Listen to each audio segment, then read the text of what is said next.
Thank you for the opportunity to speak. My professional training for over 21 years was as a veterinarian. My passion for healing took me into the other side of the aisle to work on people. So the last few years I've been working on different methods, going through different training programs, working with people in a physical way. Did the animals give you your training for people? In a lot of ways, they've pointed the ways, because as I looked at the animals, especially the last years of my career working primarily with companion animals, people's pets, is that they were reflections of what was going on with the people. And so having a nose toward healing, I always want to go to the source. And so that encouraged me into making that transition. And so now that I've been working with people, I still have a tremendous fascination for structure and the biology aspect of it. And I'm starting to get invitations to speak to groups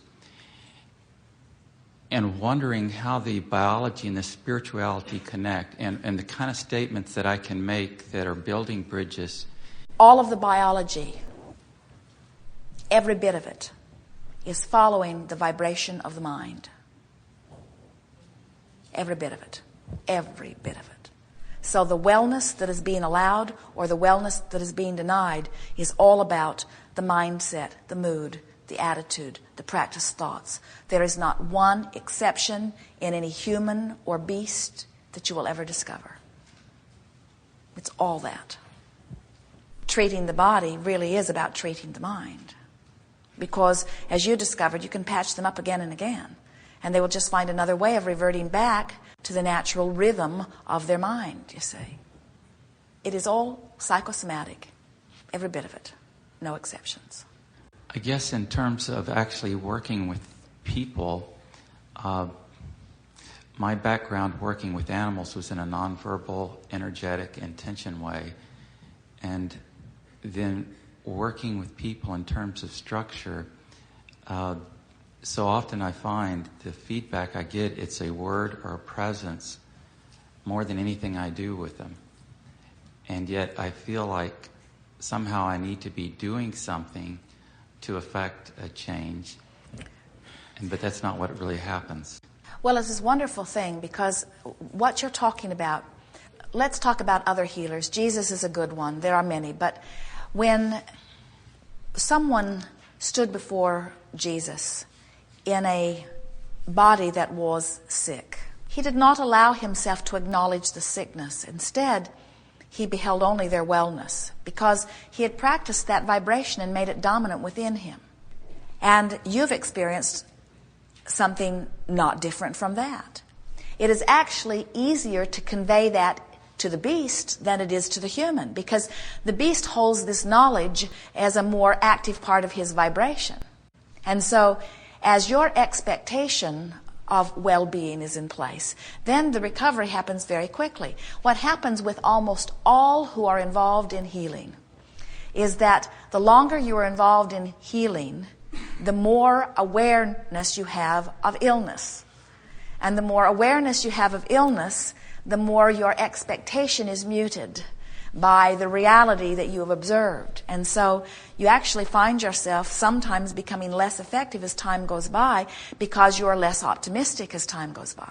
You have too much information within you, you see. So if you can just keep remembering that wellness is the natural order of things, and that the patient that sits before you has a cellular mass that understands that well-being is the order of things. And even in the sickest individual, there is more wellness going on than there is illness, even in the sickest of them. And if the emphasis of yours is upon the wellness, then that's what is activated and that's what increases. Where if the emphasis of you is upon the sickness, then that's what's activated and that's what increases. And so your benefit to others, and you feel this, even without our words, we know you know this, that as you interact with someone, what you're actually feeling, you're becoming a part of the rhythm of the healing energy. You're actually feeling their cellular attraction, and you are assisting in that when you are soft and relaxed and expecting. Sometimes healers see themselves as sort of those that help move the energy, almost like being in a stream of energy and you've got your oar in the water and you're paddling along to make it more. And that is not your role at all, because the cells of the body are doing all of the attracting. All of the momentum that is ever necessary is taking place by the cells that are calling for it. Your role as healer, no matter what label you have been given, your role as healer is to be a facilitator in the activating the vibration in the patient or client that allows the cells to receive what they're asking for. So we would say that the best word that matches healer is soother. That's why massage therapy is so effective, if it is gentle. Not only because you usually don't go to get a massage when you think you need heart surgery. In other words, your vibration is already softer. But it's just a softer, less resistant environment. More allowing goes on there than in more intrusive medicines, so to speak. Yes? I think that got it. Thank you. Yes, indeed. Yes, indeed. There's a particular scenario that you talk about in times gone by with Jerry and Esther when they were at a particular restaurant or diner, and there was one lone waitress that was there by herself that took care of everything perfectly, and Jerry commented about her, well, she must be in the flow. She had this glazed look to herself. In the course of my workaday world, I find that I'm juggling many, many things. Indeed, it could even be said that I have an understaffed type of a situation in the office. I'd like to be very close to that particular waitress where the universe delivered everything perfectly. Make a decision that you're going to be joyful in your now no matter what. Mining the now for joyful opportunities. Imagine being one of 5 people on a basketball team. And even though you could more effectively cover your territory and maybe even make more baskets if there were twice as many of you, the game is set up where 5 is all that you are allowed, so you just make the most of the 5 that is there. And it can turn into some very interesting scenarios as the 5 of you work together. As you get in that zone or in that flow, it's almost like you read one another's minds. You become extensions of one another. Now, the reason that we point this out to you is because sometimes it feels like there's not enough of you to spread out over all of the things that you are doing. And what we are wanting you to do is, instead of feeling the shortage of not enoughness of you, feel as this waitress that you were remembering, Jerry remembering, feel as she did, so able to rise to the occasion. That's the attitude that we would foster. You might even do it in some virtual realities where you're just in the flow. One of the things that Jerry and Esther have had fun with for a very long time, Jerry will toss something to her without warning her. And so Esther is catching things in very strange ways. In other words, she never knows when it might come, so she's always sort of halfway up for it. And they have a great deal of fun in the grocery store or walking through the parking lot, in other words. And she rarely misses because the intent of both of them is to have this fun. And it sort of is something that he springs on her at the last moment, and she's always up for it, so to speak. She surprises herself again and again. She doesn't surprise him. Every time he knows, and every time he says, you are so good at catching, and every time she says, you are so good at throwing. And in like manner, you want to always be up for the fun, or up for the clarity, or up for the spontaneity, or up for the magic of the moment. And when you start practicing being up for that, then your moments never feel overwhelming. They always feel optimistic. In other words, you never know when something fun or delicious is going to turn up. And you're always sort of vibrationally aware of it and ready for it. So then you and the universe begin working in a sort of rhythm where you're just there surprising and delighting one another constantly. We never hear people say, the universe overwhelmed me with smiling people today, and it's got to stop. If I have to return one more smile, or I just had the most blissful meditation today, and I've had enough of that. Or all day long I felt good. Good.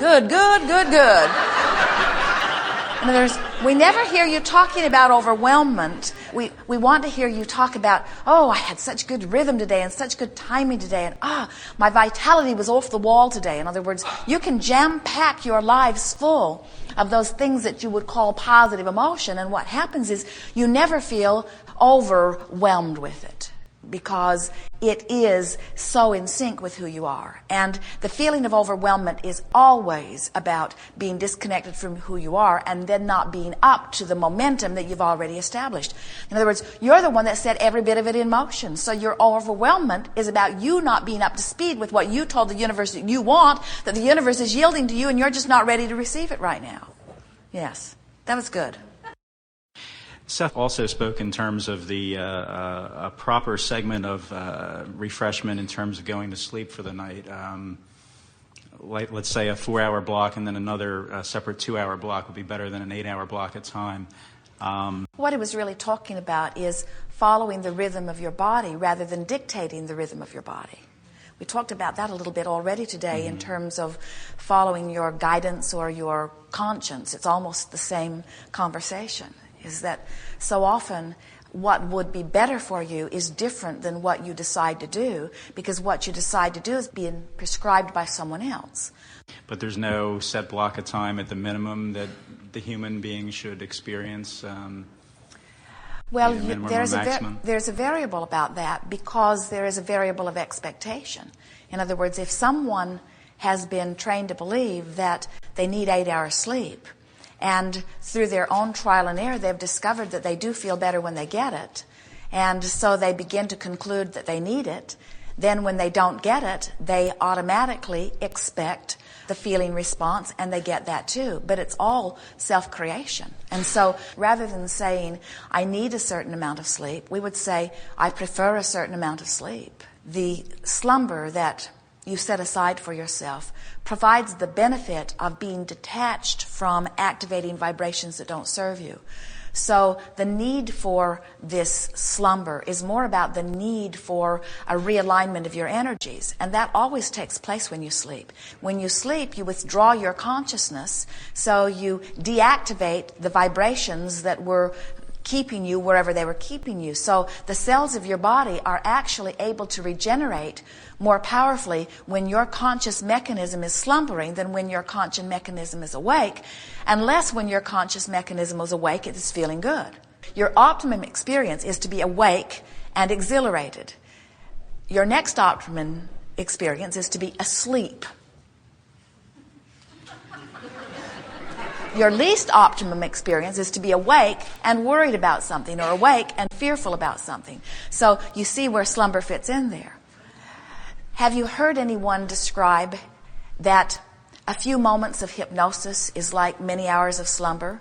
In that hypnosis, they were lulled into a different vibration, a vibration that was one of more of allowing. Meditation provides that for you too. Let's say you were sleeping 5 hours and trying to catch a nap somewhere. And so you say, well, I've decided I'm going to sleep 4 hours, and instead of napping, I'm going to meditate for 15 or 20 minutes.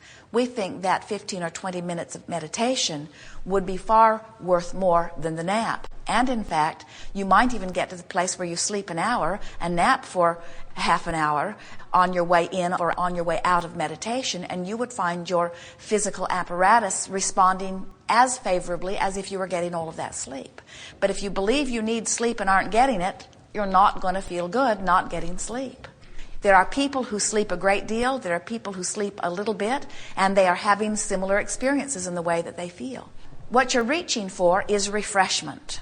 And we see a lot of people sleeping because they're bored. We see a lot of people sleeping because they are exhausted. It's the only way that they can give themselves any break from the exhaustion that they are feeling. But the exhaustion is not about being awake, it's about resistance. So if you finally understand that exhaustion, which is what makes you think you need sleep, is not about what you're doing, it's not about being awake, it's about resistance, then you begin to understand that the less resistance there is, then the less sleep that you need. There's no right or wrong in it. Please yourself, and don't make any rules, and don't feel guilty about how much sleep you're getting or how much you're not getting. We would make sleep a non-issue and make connection to source our dominant goal.